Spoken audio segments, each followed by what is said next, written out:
Good day, everyone. My name is Jonabel Saldana, and I'm here to report the Social Security Act of 2018, known as Republic Act number 11199. So, Republic Act number 11199, an act of rationalizing and expanding the powers and duties of the Social Security Commission to ensure the long-term viability of the Social Security system. Repealing for the purpose of Republic Act number 1161 as amended by the Republic Act number 8282, otherwise known as the Social Security Act of 1997. So, Section 1 titled short title. Key points of this one is the law is called the Social Security Act of 2018. So the explanation in this section is very straightforward. It simply tells us the official name of the law. So whenever we refer to Republic Act number 11199, we call it the Social Security Act of 2018. So let's proceed to the section 2, which is entitled the Declaration of Policies.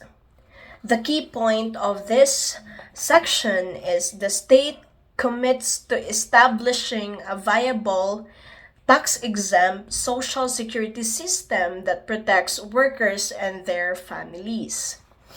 So this part explains why the law exists.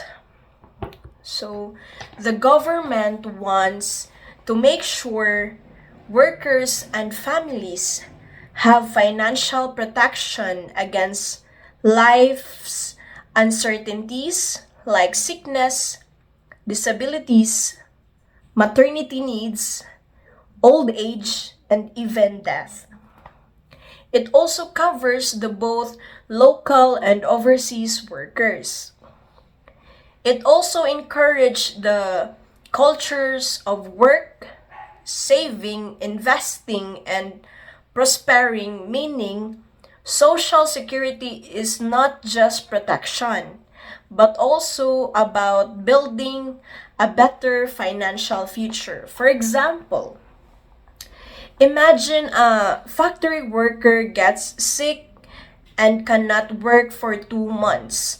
So, without Social Security, he has no income because, di ba, kaingon ta nga, na kuan man ni siya na nasakit man ni for 2 months, so 2 months siya nga dili makatrabaho, so wala siya income. So with SSS kuno, he can receive sickness benefits to help him while recovering. Or another explanation, if an OFW or overseas worker dies while on board, the family in the Philippines can receive death and funeral benefits from SSS if member siya sa SSS. So let's proceed to the section 3 entitled the Social Security System or SSS. SSS creates as the government corporation managed by the Social Security Commission. The explanation of this section sets up the organization while we run the program. The Social Security System, it is a government-owned corporation based in Metro Manila. It is run by the Social Security Commission, which is like the board of director of the SSS. This commission is in charge of leadership, policy making, and direction to make sure the system works properly. So, for example, think of SSS as a big company owned by the government. Just like private companies have a board of directors, SSS has the Social Security Commission. They make decisions like how much contribution members should pay, what benefits to improve, and what policies to update. Then let's proceed to the section 4, which is the powers and duties. It defines what the commissions and SSS are allowed and expected to do. So explanation on the commission side or the policy making side. This section explains the responsibilities of the two main bodies, which is, just like I've said kanina, the commission, the policy making side, and the SSS, which is the operation side. So the commission side or policy making side, they make and enforce rules, adjust benefit and contribution depending on studies, approve agreements, and give penalties coordination or condemnations. Sorry.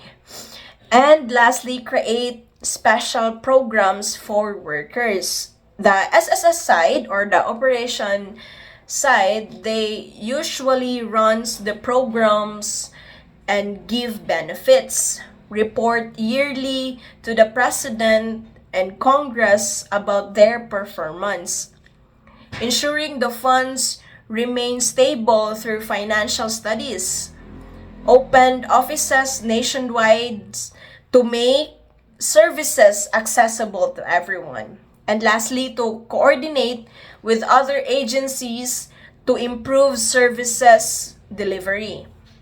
So in short, the commission decides what needs to be done, while the SSS makes sure it is carried properly.